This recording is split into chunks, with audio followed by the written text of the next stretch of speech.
All right. Hi, everyone. Can you all hear me okay?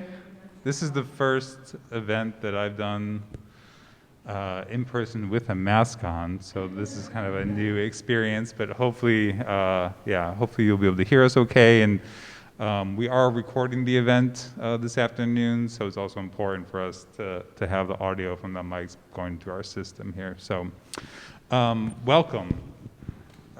Really happy to have you all here with us today. My name is Stephen Bridges. I'm the Senior Curator and Director of Curatorial Affairs here at the MSU Broad Art Museum. And this panel this afternoon marks the end of a series of events over the last few days, launching our fall semester focus here at the Broad Art Museum on incarceration in the United States. And, importantly, the role of art in addressing this issue and its many facets.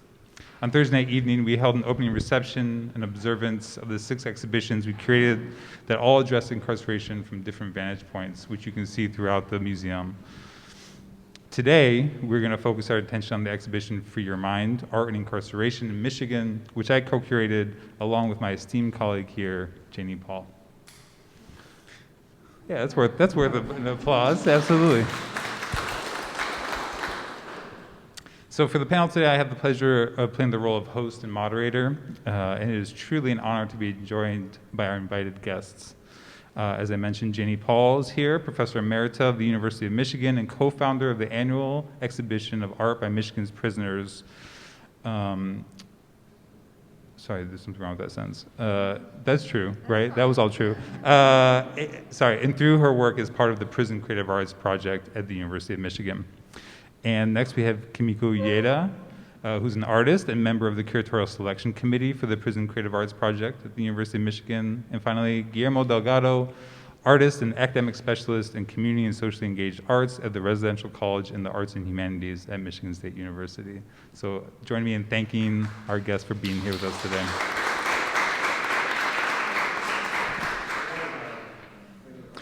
I want to personally thank each of you for your contributions, which were critical in the development of this exhibition, who I am forever indebted for joining us at the museum to make this show and this important conversation today a reality. Today's discussion will feature a segment with each of the invited guests, and then we hope to allow for plenty of time for discussion with you all to ask questions of the speakers and otherwise share your feedback and thoughts on the subject at hand. Following the discussion, anyone who might be interested, we will go up into the galleries to continue the conversation and view the exhibition in person. Please note, I already mentioned, this program will be recorded this evening or this afternoon, just so everyone's aware. And now, I want to briefly just give a little bit of a little glimpse of the origin story for the exhibition that Janie and I created together with obviously Kimiko and Guillermo's involvement. But about a year ago, we learned that the exhibition co-curated by our director, Monica Ramirez Montagut, titled Persister, Incarcerated Women of the United States, would be traveling here to the museum at MSU Broad. With its focus on the experiences of women from Louisiana, it was clear that we needed to also ground the conversation around incarceration here in the state of Michigan and locally, connecting with practitioners working in a range of capacities within or in dialogue with the carceral system.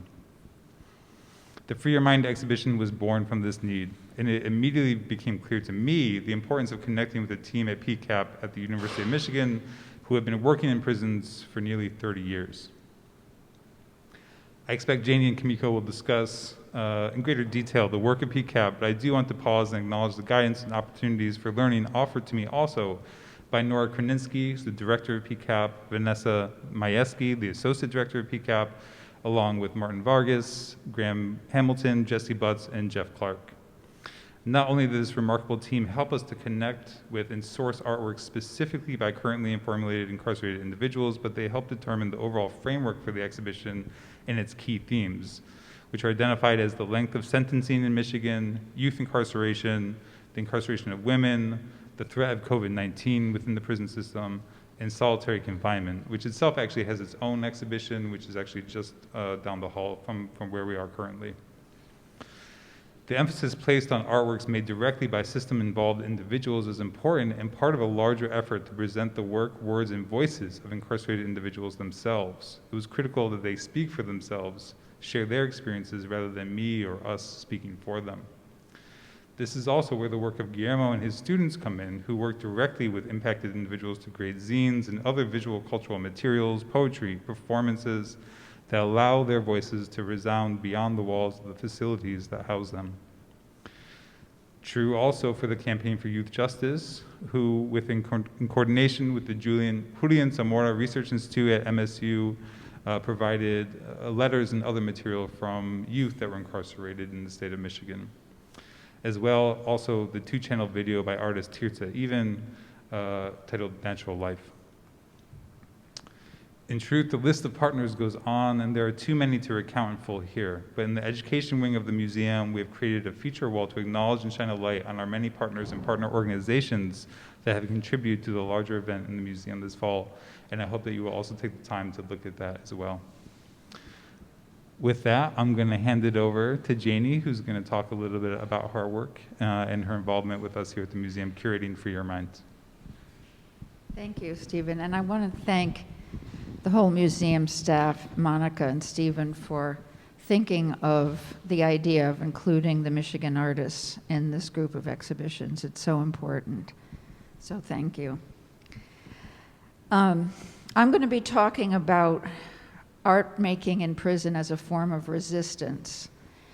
First, I want to just quote one of the artists, Carmen Valentine, who said, "Everyone loves art. The most violent gangbanger, the hustler, the strictest guard, everyone, because it's a human expression.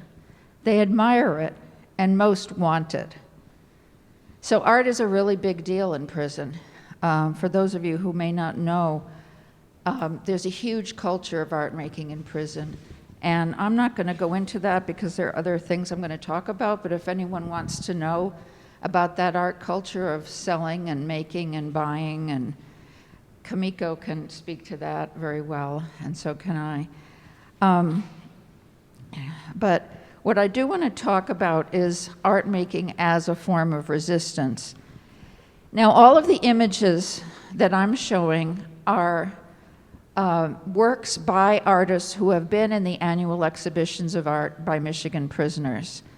And just some of them are in the exhibit upstairs, and some of them are not. So you won't see all of them upstairs, but you'll see many of them.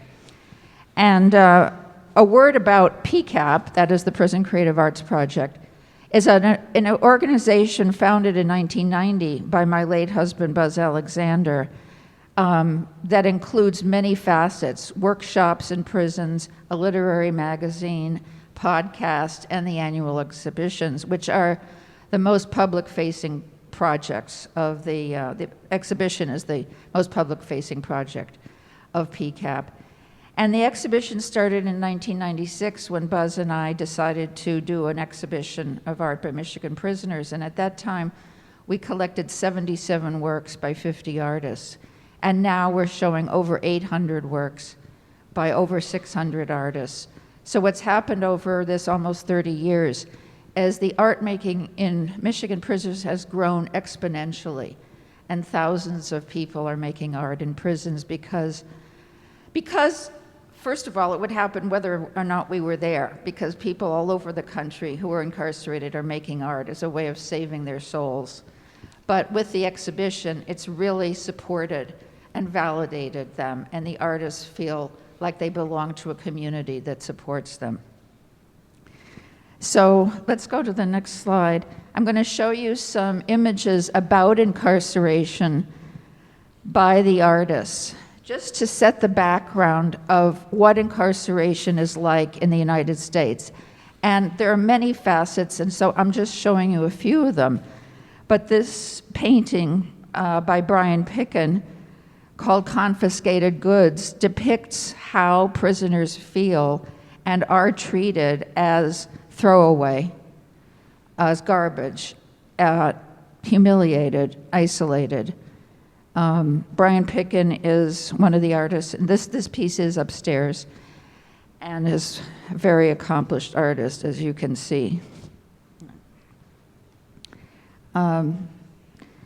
This painting is by Carmen Valentine, also upstairs, The Way It Feels.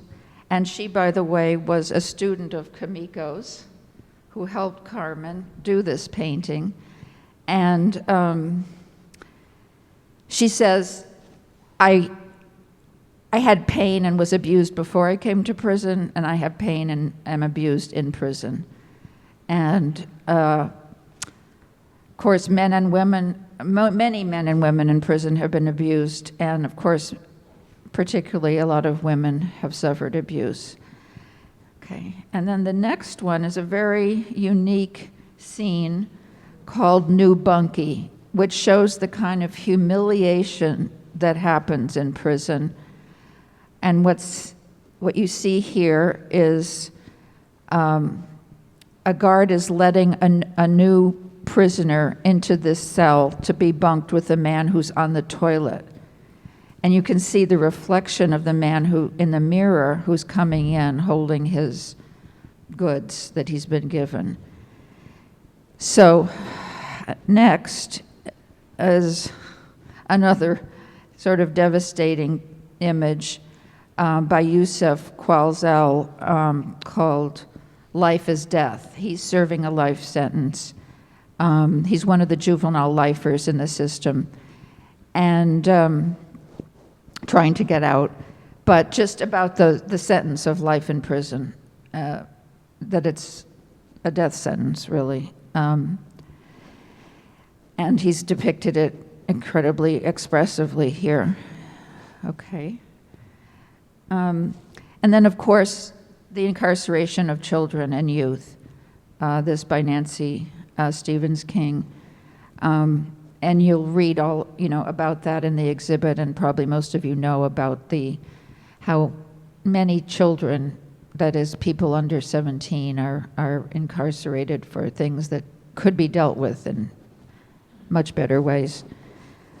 And then finally, this image, which is very important. This next one is not in the exhibit by Alvin Smith, and it shows the connection between our history of slavery, lynching, Jim Crow, and the current system of incarceration in the United States, which, we could all go on at great length about, but clearly our incarceration system is incredibly unjust, and disproportionately we contain many, many more people of color than other people, proportionately, and it's a direct link from our whole system from the beginning of slavery. And what I want to say about this also is that people who are incarcerated understand the kind of lie and misspeaking about our history. We're taught that we have liberty and freedom for all, but of course, as is emerging very much in our current culture, this has not been true. Our country was founded on the genocide of Native Americans and on the slavery. And so this artist is making that link very clear. So that's a very important part of our important thing to know about our system. So those are all very gruesome aspects of incarceration that are disturbing, but I want to show you the next slide is by an artist named Rafael de Jesus, which depicts the recreation room in prison. And he wants to make the point that despite all of these terrible situations and suffering that people are going through, people are finding activities and things to do to keep them human. So you see somebody cutting hair, people playing chess, playing checkers, drawing, writing, talking. So people do maintain themselves with human activities. And I think this is a great picture of that. Okay, now, yeah, you can go to the next slide. So artists resist incarceration through the art-making process in several ways, which I've identified. First of all, by embodying the human needs that aren't being met in prison. Second, by the art-making process itself. And third, by creating meaning. And those last two are really connected. So go ahead. Every day, someone in prison has to make the choice between growing or deteriorating. It's very hard to stay the same. And in this picture, this woman artist has shown how she is presented every day with that choice. So artists are making a choice to do whatever they can to save their spirit. And one of the ways in which they do this, it's okay, is that right? Yeah. Is by embodying the human needs that are not being met in a piece of artwork. That is, also expressing the longings that they feel. So they resist the loneliness of prison by making images of love and affection. Like this beautiful painting that reminds me of a Diego Rivera, actually. And they resist displacement with images of home, belonging, and community. And this was by an artist who's from Kalamazoo. Wonderful image of just what goes on in his neighborhood.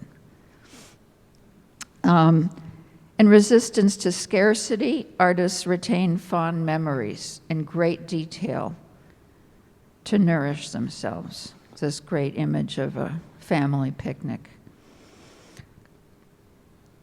And they resist the ugliness of prisons with extreme beauty.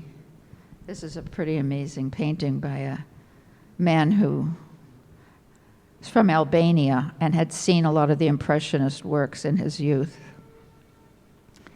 Okay. They resist being undervalued by becoming fully dedicated to their craft and to learning skills. This man told me he drew for 16 hours a day. He knew nothing about perspective before he started. A guard helped him a little bit, and then he took off from there. Okay. And they resist being anonymous, being labeled by a number with images of themselves and their heritage. This is a Native American artist from Grand Rapids.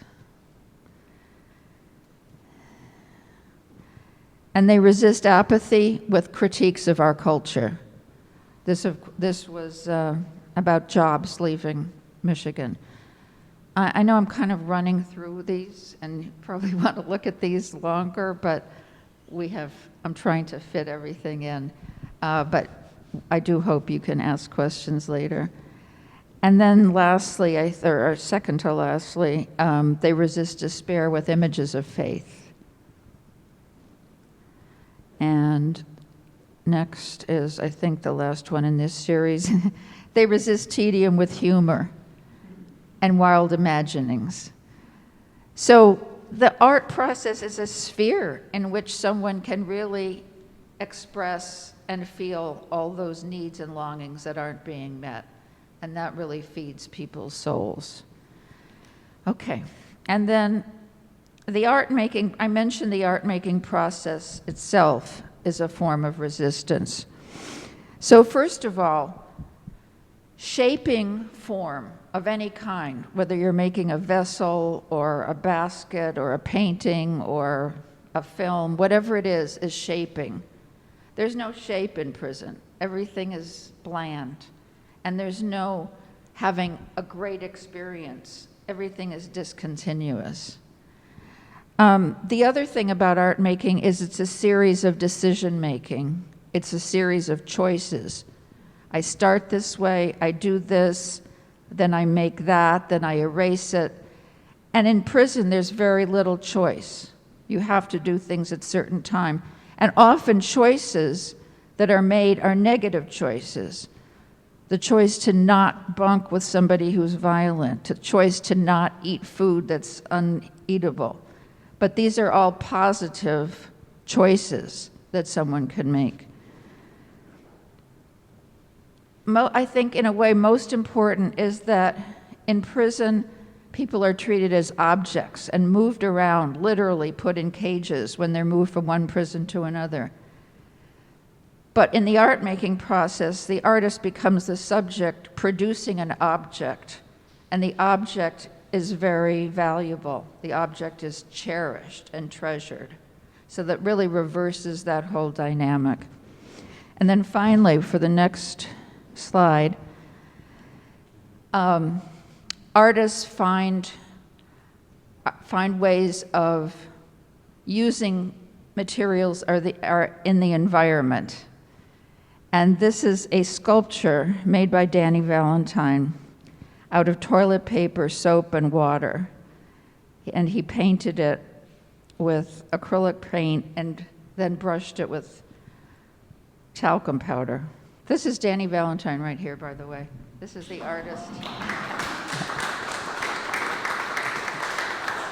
So if you want to ask him about that work later, you can.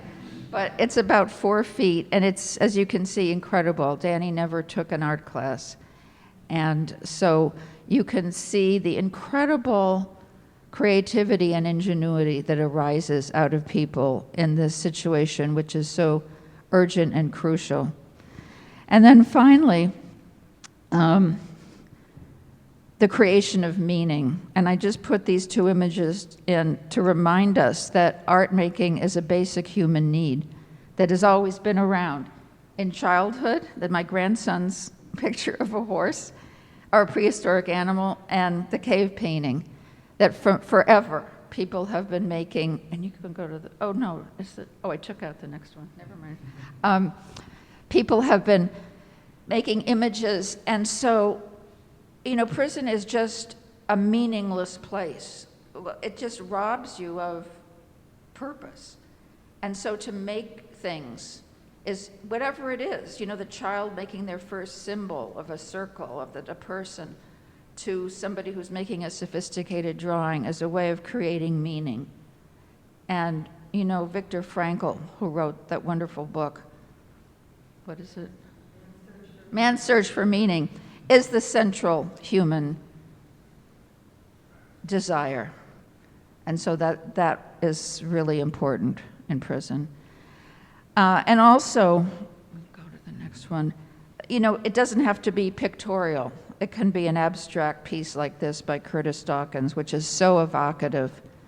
And next, I just want to mention that I've had a great deal of fun and pleasure connecting pieces by some of the incarcerated artists with famous paintings that we all know, which just demonstrates to me that there are certain deep mythic images, human images, that we relate to.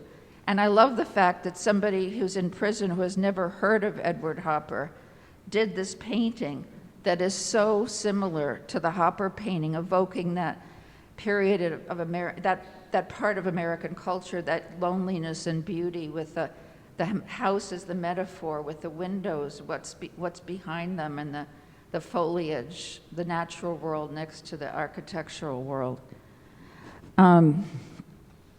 So in John Berger's novel, A Painter for Our Time, the painter, whose name is Janos, says, "There is something even more fundamental than sex or work, the great universal human need to look forward. Take the future away from a man, and you have done something worse than killing him." And so artists develop a practice in which one work leads to another, pointing towards a path of unfolding possibilities and an enduring, if momentary, feeling of being grounded in the world. So I see these artists as a model of resistance, and I think it's really important for us to include them in our efforts to work for human rights for all people. Thank you.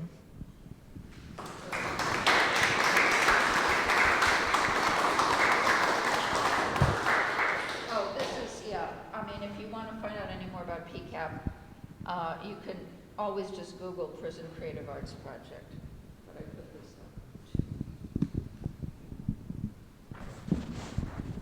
up. Okay, I guess I'm up next then. Thank you, first of all. I feel the same way Janie does. We appreciate so much the museum opening up, allowing us to come in here, and giving so many from the inside a voice. A lot of times when you're creating art, I do a lot of art therapy, and I work with the juvenile lifers that have come home. And seeing them and the work that they do in some of the therapy sessions is pretty amazing, because they don't realize what they've put down on paper about themselves. They think they're just showing a scene or telling a story, and it's really a part of themselves they're putting down too. And so that's why these works, being able to see them from the inside out here, all the ones that Janie has shared, are so important to have in the public, and to grace the walls of the Broad is just, it's a big deal. And so with that said, from someone who has done time, I did time at Women Huron Valley. I did 6 years there, and I was able to actually instruct part of the art program for five of those years. And over those years, that was the key way that you do find a purpose in doing something. Your artwork actually gives voice to the issues that are happening inside, not just inside the prison that may be unfair, but also internally as individuals. And it's been a way of growing, of self-reflecting, and it's probably one of the most important things in the facility when it comes to people starting to grow. It's a healthy, definitely non-violent way to express yourself, to show what you have been through, what you've grown through, and where you are now. And I think as you look at the artwork on the walls, you'll see life inside is not necessarily the way you see it in a TV show or in a movie. Most of the time when you see a movie, it's this completely gray, violent area. And as you've seen, yes, there's violent tendencies and backgrounds that people have come from, but when you look at the artwork, you cannot deny the humanity that's there. You cannot deny the person who is reaching out from behind those tortured and abused walls that they've had within themselves. Each piece of art demonstrates that. I know when I was able to come down a couple days ago and walk through, I had to really take my time. I went through a couple of times, because even though I had seen those pieces digitally, that was my first time to see them, quite a few of them, in person. And so it had a completely different dynamic for me. Doing time that I had done, and then the display for solitary confinement. I'm sure most of you, if you've had a chance to walk through, noticed the notes on the floor as you walked through the exhibits. And in the segregation room, the outline of the cell. So I tried to view all of that artwork from within the parameters of the cell. And one of the things it did, in all honesty, it gave me a moment of PTSD, and I started realizing why. Again, having art inside was so important, because it's the only way to really reach out beyond that little 8x10 cell. And when you think of 8x10, my pantry is about that size at home. And having that recognition when I stood in there that I bunked in a room that size, not by myself, but with a bunkie, 2 foot lockers, 2 full lockers, and yet your toilet and sink. And so the overcrowding in Michigan is really tough, especially at Women's Huron Valley. So when you're in your room and you're creating art, your bunkie's also creating art with you, whether they want to or not. And the great thing about that is you encourage one another. That's where you start to see people healing and helping one another. Oh, what is that? Oh, we're painting today, I see. Yep, you want to try it? And then the next thing you know, there becomes this language between artists and between individuals in the prison who can't tell you how many came in and said, I signed up for this class to get out of my room because I can't draw a straight line. And I said, well, that's good, because I can't very well without a ruler either. You know, and so then when we start to open up that dialogue and that conversation of you draw every day when you write your name, and we take your name and we make it into a city skyline, and what points on that are important. And so as someone inside, finding those ways to use art to give yourself a voice is one of the most important things.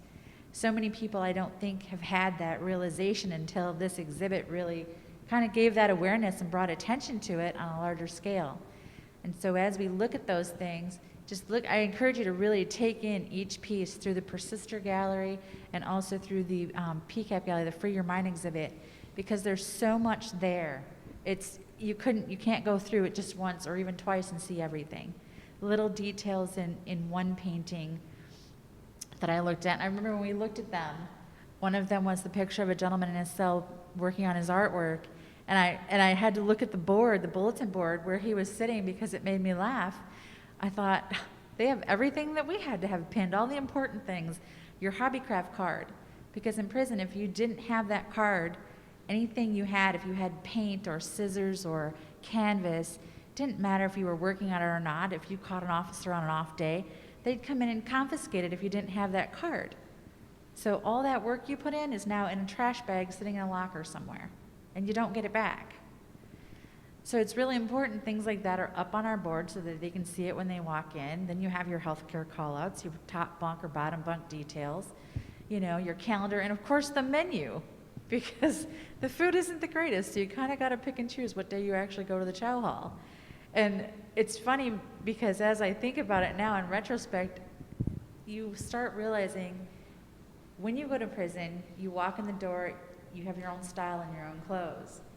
When you get there, you take all that off, jump in the shower, come out, they hand you a blue and orange uniform and a 6-digit number. So you no longer have a personality. It's a sea of blue and orange. There's no individualization except for through your artwork. That's the only way you can truly find yourself. So the prison system strips you down, takes away all of that. And then when you get involved in programs like PCAP, with the theater, with the visual arts program, the poetry programs, you start getting your humanity back. And that's why programs like PCAP are so important inside the facilities.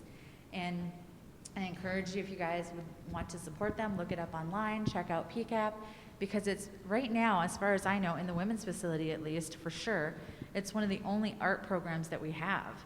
And it means so much in giving people back a healthy way to look at themselves and see where they want to progress, get their voice out there. You've seen a lot of the artwork that Janie has had up here too, and then there's so much more in the gallery. It really helps you appreciate the expressions that each individual has. So with that said, I think one of the biggest things for me in growing and seeing different artists on the walls was seeing Sam Mashinsky's wedding dress that she crocheted in prison. She also has a life sentence. And then Carmen Valentine's piece, which Janie put up on the screen. One of the things, when Carmen was working on that in my class, we were colleagues. We were the building trades tutors. I taught carpentry for 5 years there. And one of the things that I thought was really great with Carmen is she had never done painting of any kind. And she said, I'm going to try it. I can paint a house. Why can't I paint on a canvas? And so it was pretty amazing when she got this piece and decided this is what she wanted to do. This was the second watercolor she had ever done. And one of the things she said was, I want people to understand my pain and how vulnerable I am. And so when you look at this, you can see the emphasis on some of the most vulnerable parts on her neck, just bearing it all. And that prison had stripped her right down to that, to where she had to start finding that again and learning to deal with the kind of pain she had had and be vulnerable enough to grow from it. And that came out in her artwork 100%. So when I look at that and I see how much she grew just through being in the sessions that we offered, you know, without programs like that within the facility, I think a lot of people wouldn't get to the point where they are today, even in their lives. And it's made a huge difference, for sure. Thank you.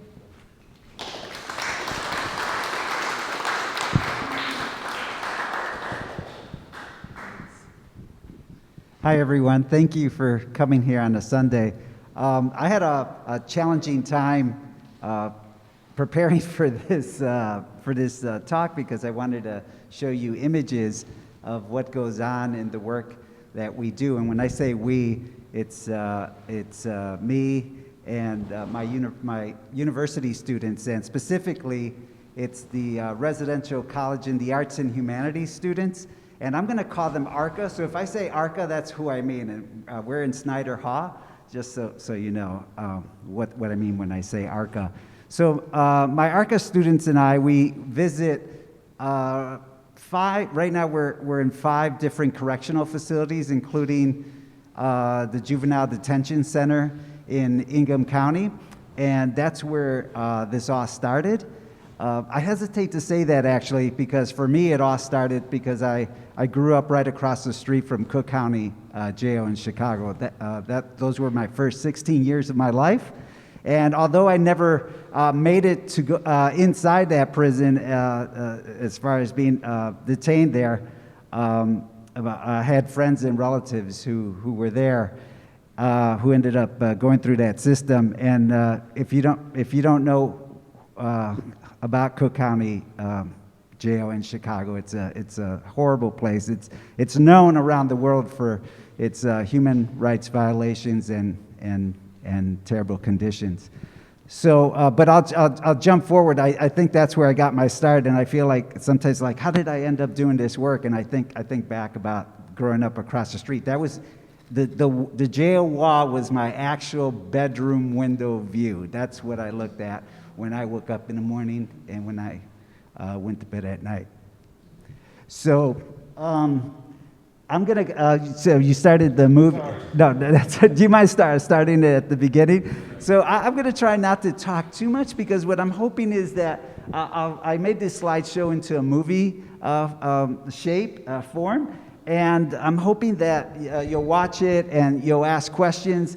In this slideshow, you're going to see my ARCA students preparing to work. To facilitate creative workshops in prisons with me, and being and pictures of us mostly inside the juvenile detention center here in Lansing, because photos are not allowed to be taken in the Michigan Department of Correction facility. So. And I'll just talk a little bit about what's happening in these images. Every Tuesday night, my students go to the Ingham County Youth Center, which is the Juvenile Detention Center, and facilitate a creative workshop. Usually it's led by undergrad research assistant, and this assistant will go ahead and recruit ARCA students and sometimes community members to go to the Tuesday night workshops to facilitate the ICYC is what we call it. This has been going on for about, I want to say 5 years now, every Tuesday night. I started it because I was working on a project in Lansing at Peckham. It's a facility that employs people with barriers to employment, and I met people who were formerly incarcerated there, and I was working on an art installation, and they were involved in the making of that installation, and I was blown away by their stories, and I'll never forget the woman who made art in prison by licking Skittles and painting with the Skittles on paper. She ended up starting a greeting card business inside prison, and that story still buzzes in my head and is actually kind of motivation for me to keep doing this work. And I'm going to talk a little bit so you can enjoy the images, and hopefully if something pops out for you, we can have a conversation about it.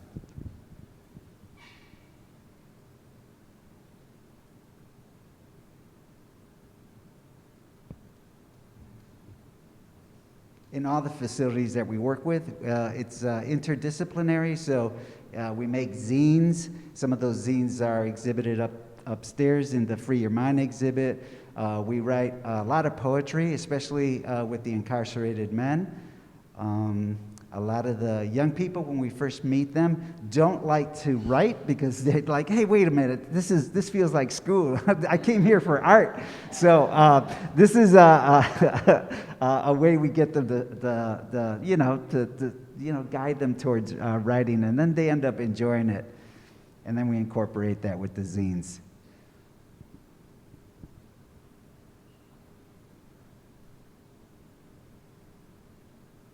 And all the writing you see here were created by juveniles at ICYC here in Lansing.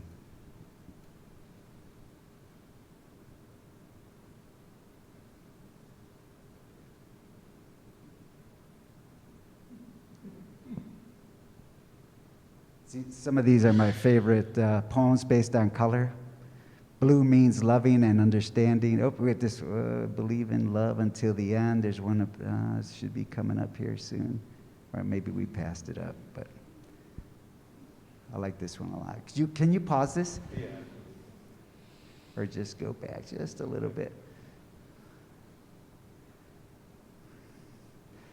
Pretend the world was perfect, unusual things would happen, regular life would bend, paradise is a given, life would flow like the wind, everyone would be laughing if the world was perfect, and in parentheses, but it's not.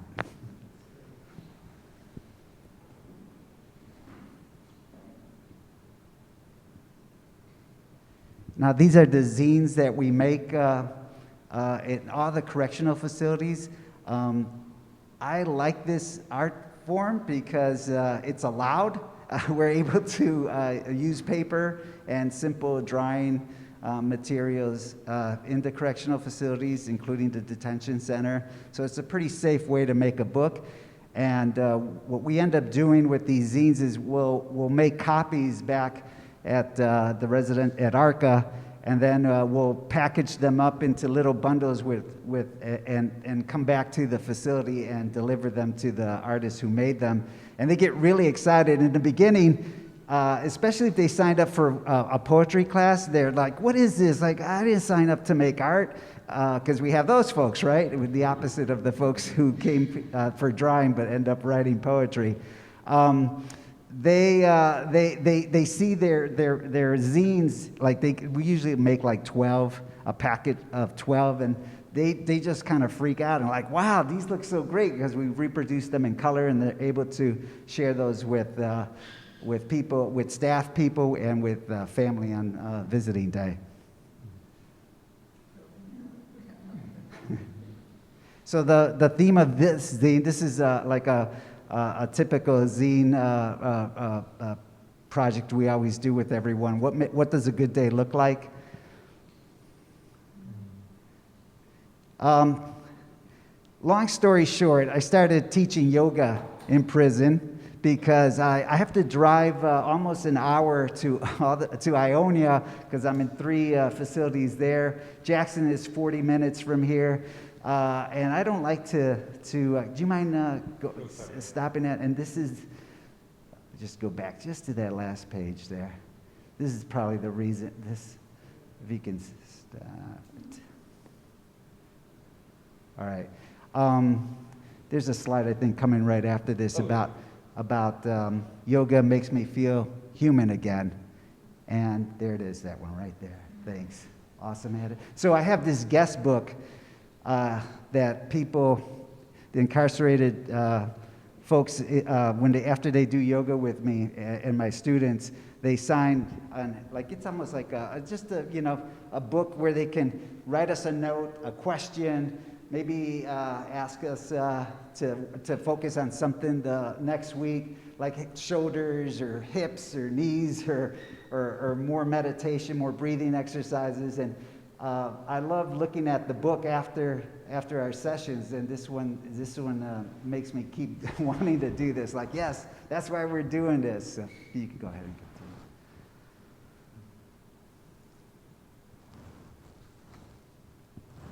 Just a page in the guest book. This is a group of women from Ann Arbor who are trying to start a yoga program at the facility in Ypsilanti. We usually invite guest artists who come to MSU to join our classes. This is the Tuesday night class. We're focusing on portraits. We had a blast. I think I went out to dinner after this with the visiting artist, and he said, Guillermo, like, I don't know how I would ever explain this experience.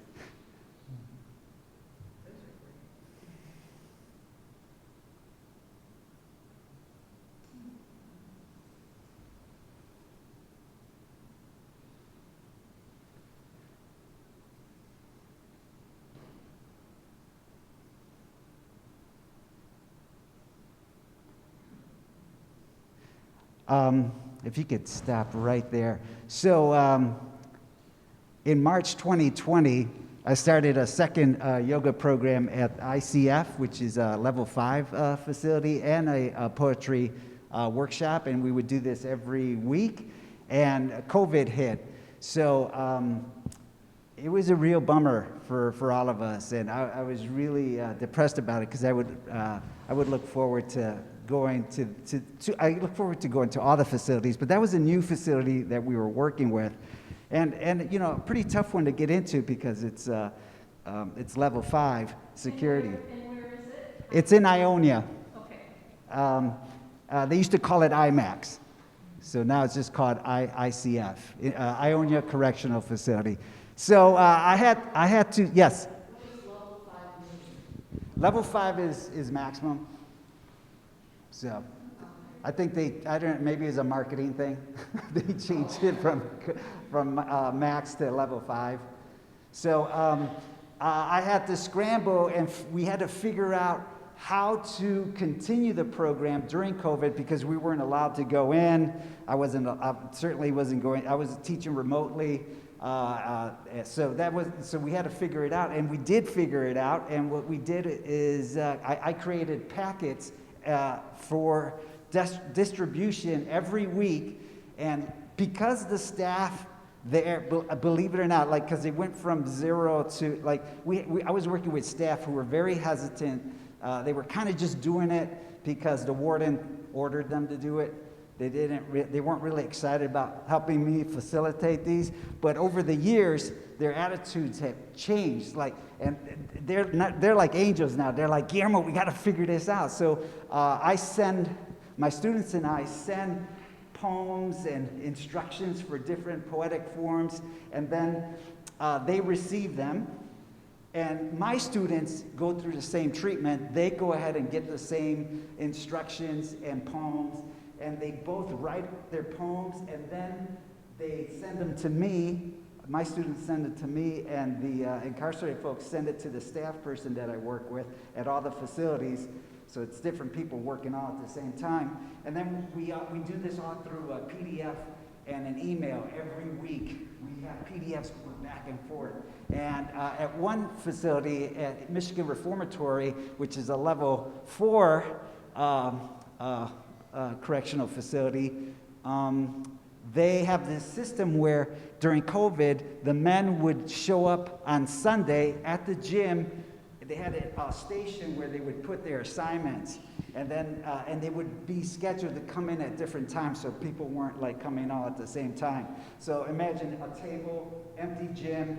People were like, somebody knew they had to go at 1:30 to drop off their assignment, and at the end, the correctional staff would gather these documents, scan them, and then send them to me, and then I shared them with my students. The best part about this is that we were able to share all this stuff going back and forth, and the students and the incarcerated people would give feedback on the poems. So every week you'd get a letter and a form with opening comments, things about the poem that they enjoyed, that felt meaningful, and other observations about the poem. That was probably the most exciting thing for all of us. So you go ahead.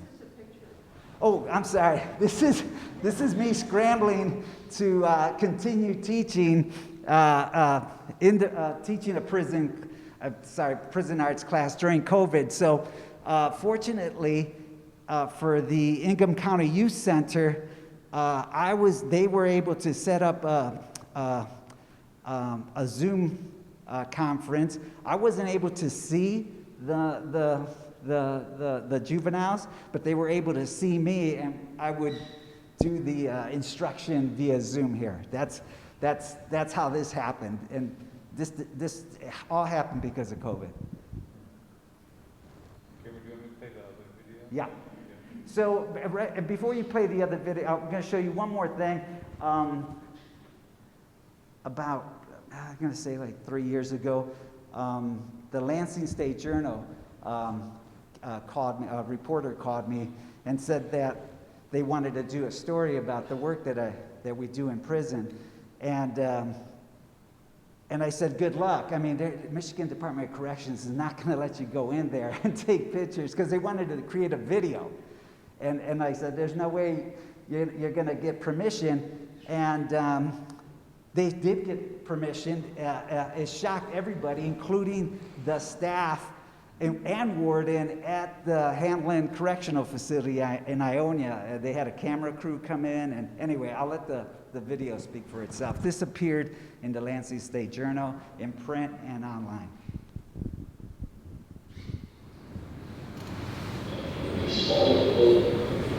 After years of struggle, his demons finally won. But God stole the life of my mother's firstborn son. She could barely speak when she told me he had died. I've never seen so much anguish when I saw her eyes. Oh, that strong-willed woman, so independent. I wish I could take her heart and mend it. I hope she feels my love every time I say it. If I had her courage, I could do double the sentence. But her tears fall like rain, her pain crashes out of them. You know, when you're in prison, you know, things are more rigid. You know, you have a persona and you have a person that you have to be while you're here. And this program brings students in here that actually allows them to be the person that they really are, even if it's just for, you know, an hour or two at a time. You get to see who the real person is. Your addiction to the ignorance of your own voice will allow you to constantly ask, you hear me? You hear me? Question at the end of question. But then, I hear you. Talk. Next time someone tells you, speak up quietly and say this is my voice. In this prison at Richard and Hamlin, one of the important factors in the class is that it teaches us not to be antisocial and not to bring us out of our shell. So what I've learned is that poetic expression is unique, it's beautiful, and it can actually be a healing process for everybody that's involved. So you write, and other people are attentive to listen to what it is that you write. And Professor Delgado, this ward at this facility, the one you were, and all our faculty members making this possible is a tremendous help.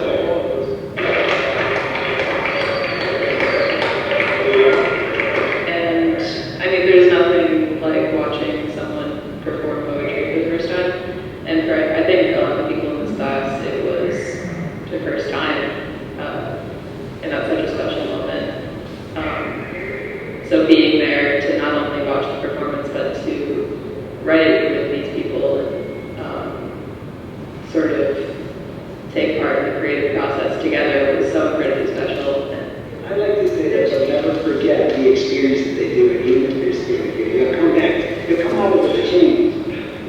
It's just what one of the resident poets just told me, that he enjoys us immensely. And this is also coming from the other guys, this sentiment, because we talk to them like normal people. We work together. We're going through the same struggles in our writing. It's not top down. It's horizontal. We're writing poetry as a community. So we are learning alongside them. We're not the holders of the knowledge. The knowledge is in. So I'll just finish with saying that the Poetry Slam was not my idea. The students and the incarcerated men came together and proposed this to me. I'm not into poetry slams. Oops, sorry. That's not part of the program, but I wish it was, though. Anyway, it's a lot of work. And it makes everybody nervous, especially the staff and the incarcerated folks who are going to perform, and my students. So I have to deal with a lot of nerves, a lot of nervous energy, including my own nervous energy, because I am not a slam poet, but I have this policy: we have to lead by example. We got to talk we got to walk the talk. So I end up performing. I usually go first. And it's a very stressful experience because, like I said, I'm not a slam poet, but I do it. And anyway, recently, right before COVID, I suggested, hey, what if we don't do poetry slams? Instead, we invite ourselves or everybody to go up on stage and share their poem. No scoring. They almost started a mutiny, including my. They're like, no way! They love the competition. It's a big event. They fill up the whole auditorium. People come from all units who are not in the program to watch, and it's like something out of the movie where Johnny Cash performs. And that, what is that? San Quentin? Folsom, right. Exactly. So anyway, we're going to continue doing slams. We do 4 slams a semester. We probably work with I'm guessing the number. We work with about over 200 incarcerated folks, including juveniles, every semester through this program. There's a lot more I can say, but I'll shut up. And anyway, thank you for coming. Thank you for watching.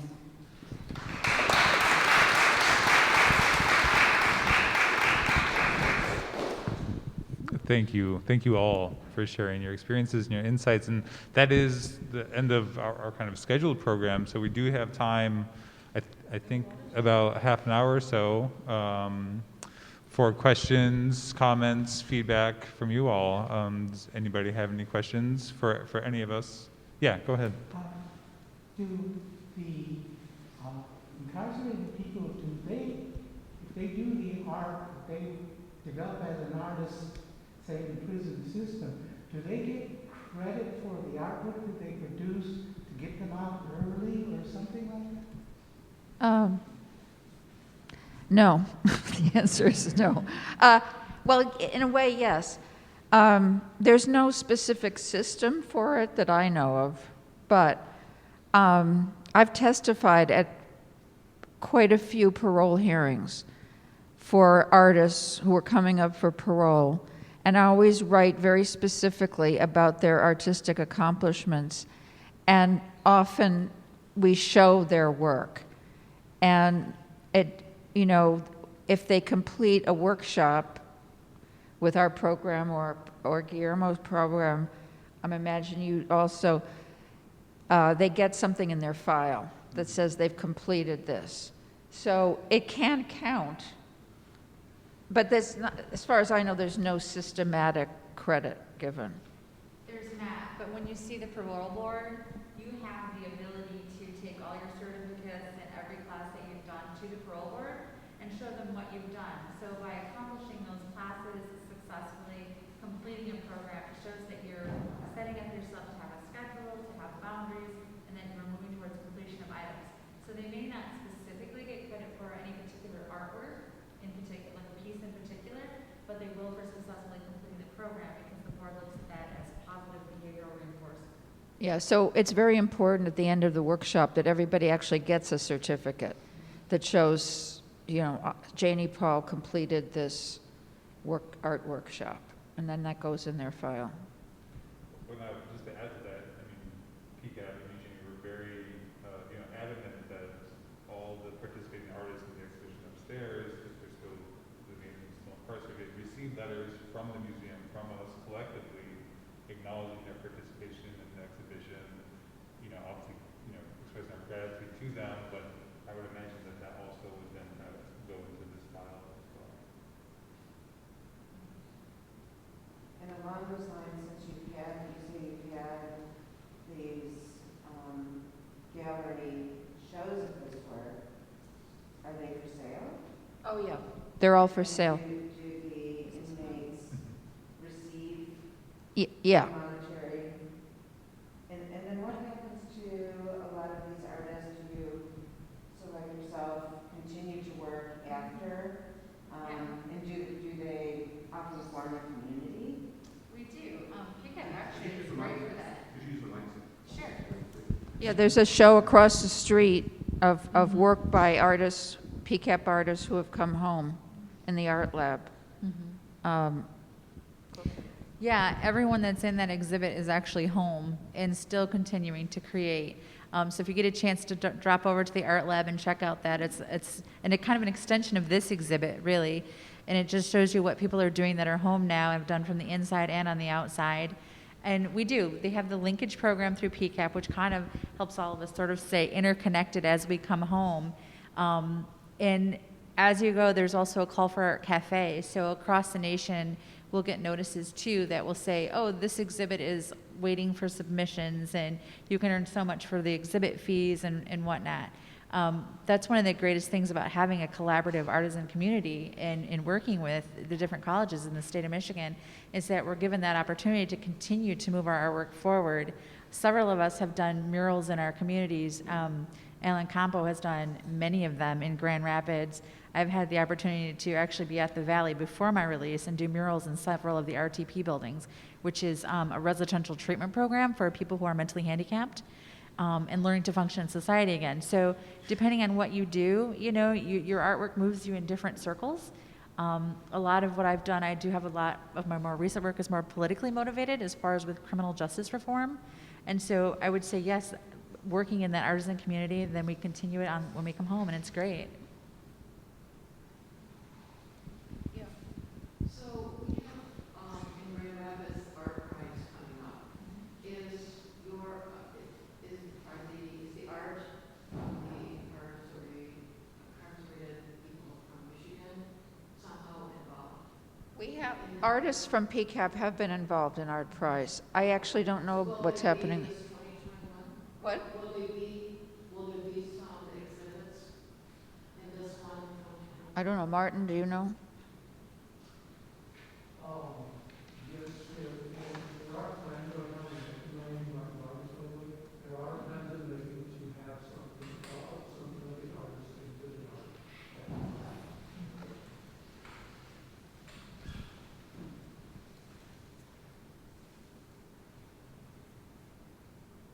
What else?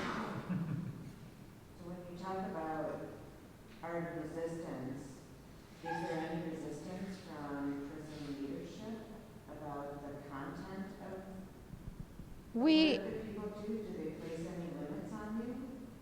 Will you answer first, then I'll answer. Depending on the content, Michigan Department of Corrections is about rehabilitation and reform.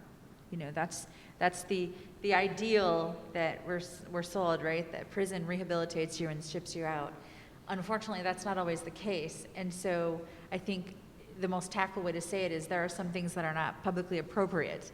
And yet we still want those people to be able to express themselves so that we can see where they're at and see where they need to grow potentially and, to get them out of those loops that they're stuck in. And so I think the toughest thing is U of M doesn't really censure us when they come through PCAP in the sense that what we create, but it's the content of what we create. If it's offensive to the staff, or if, you're not going to draw officers as pigs and things like that are deliberately offensive to the staff, because then that just hurts the program for everyone. So in my mind, from the inside out, from someone creating and wanting pieces to be seen publicly, you have to kind of know where your political boundaries are. And so I guess that would be the smartest way to say that, is that they don't necessarily censure us, but they do ask us to limit. Well, yeah, they do. There is Not a much, little but bit of censoring yeah. from the MDOC. Artists can make very strong political statements in their work, but there's basically two areas. Every year we make a film, which includes every single piece in the show and shots of the opening reception. And that film is copied and it's sent to every prison. And all the artists watch it, either by gathering together or watching it over closed circuit TV. And this is one of the very important facets of the program. It's one of the ways that people get to see each other's work, because prisoners cannot correspond between prisons. So we have had a meeting with officials in the MDOC and agreed that there are a couple of things which cannot appear. One is, as Kimiko said, images that are hostile or make fun of officers, prison staff.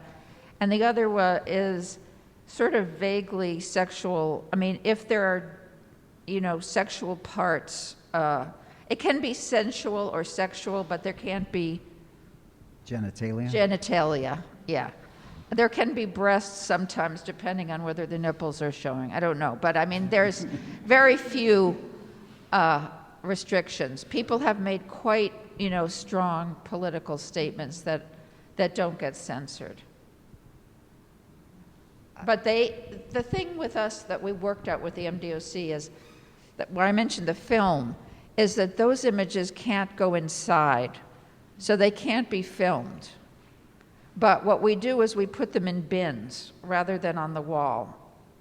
And they're not completely excluded, they're just not on the wall. And the MDOC is fine with that.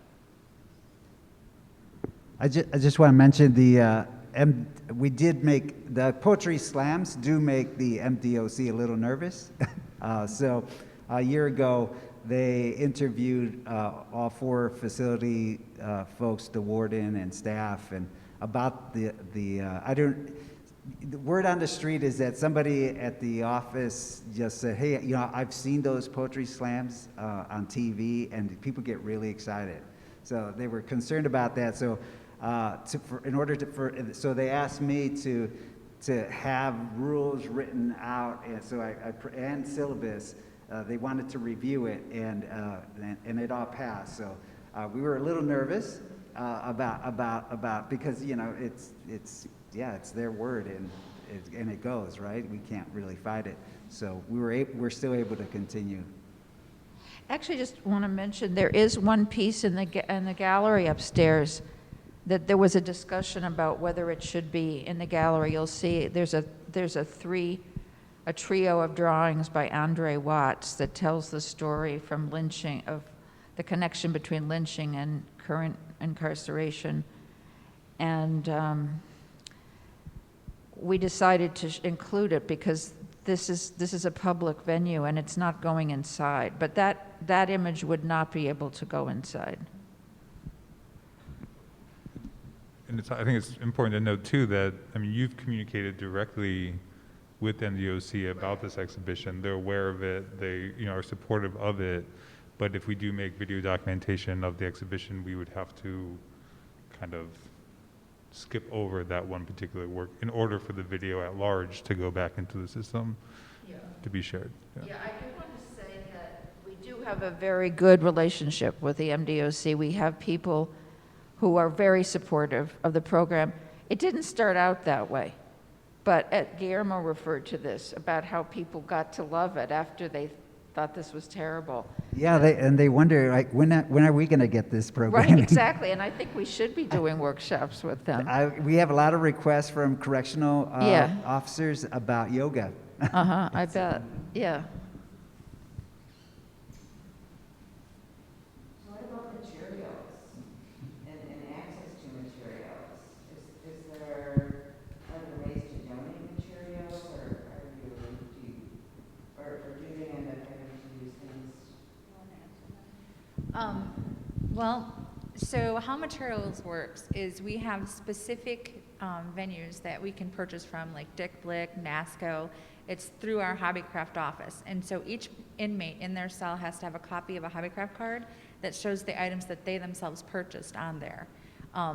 Usually you can't have donated goods and then they sell it, like if they send it out to, say, a PCAP exhibit and then it's for sale, you can't sell something that was donated to you. I know at the Valley they don't accept donations to individual persons coming in.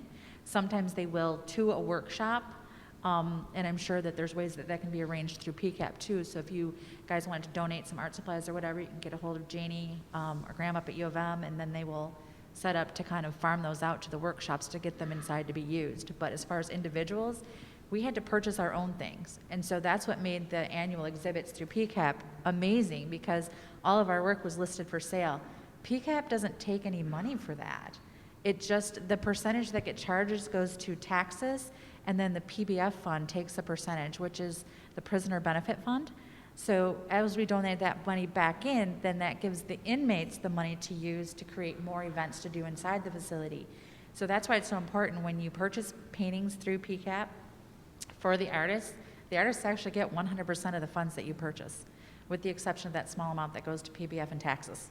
So that's one of the great things about them, and everybody looks forward to it, because that's the next little financial boost, because a lot of people, especially since COVID has hit, their families can't financially send them money every week, you know, and there's just not that. But artwork in the prison is so important, and Jane, you touched on it earlier.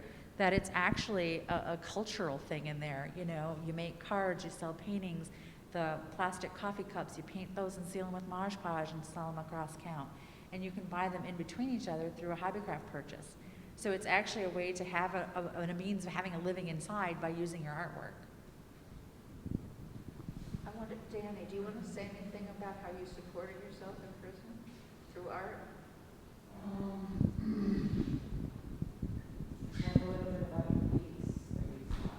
Yeah, there's card making.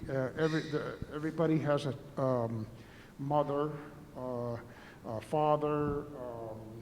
There's, so you have the birthdays and the normal cards, greeting cards that you purchase here in the free world. You can set up a system where you make cards and become known as a card maker. And as far as materials, you can also, for me, for instance, I always tried to use what was around me, what I could improvise with.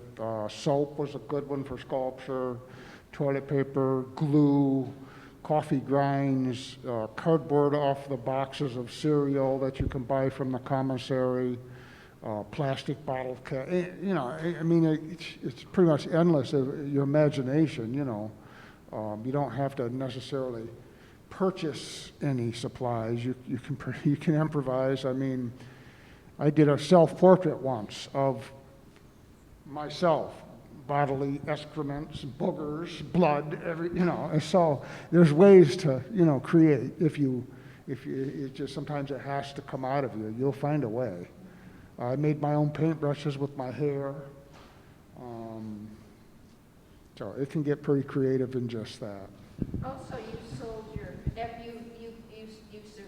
the pieces you sold in the exhibition took you to the next exhibition. Oh, yeah.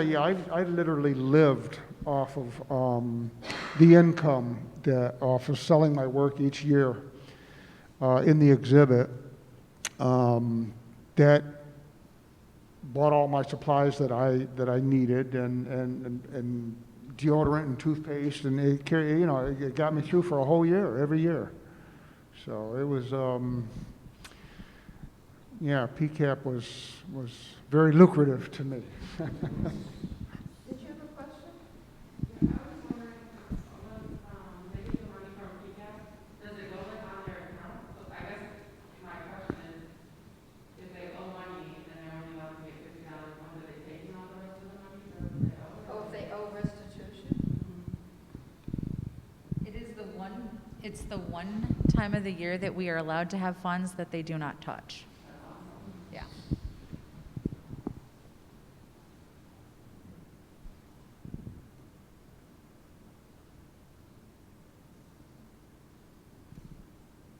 I wanted to say, again, that this opportunity passed by without commenting. The lady that asked about whether we were going to be showing anything or trying to show anything at our prize in Grand Rapids.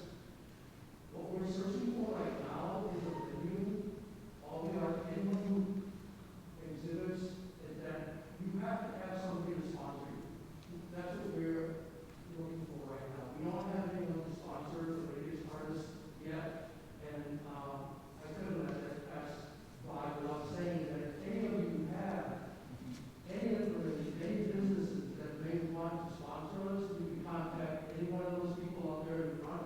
They know how to contact me.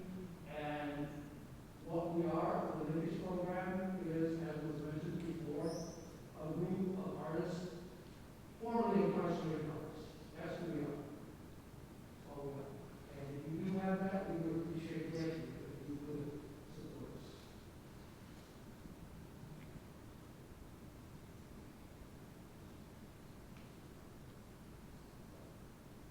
Any last questions Or comments? or comments?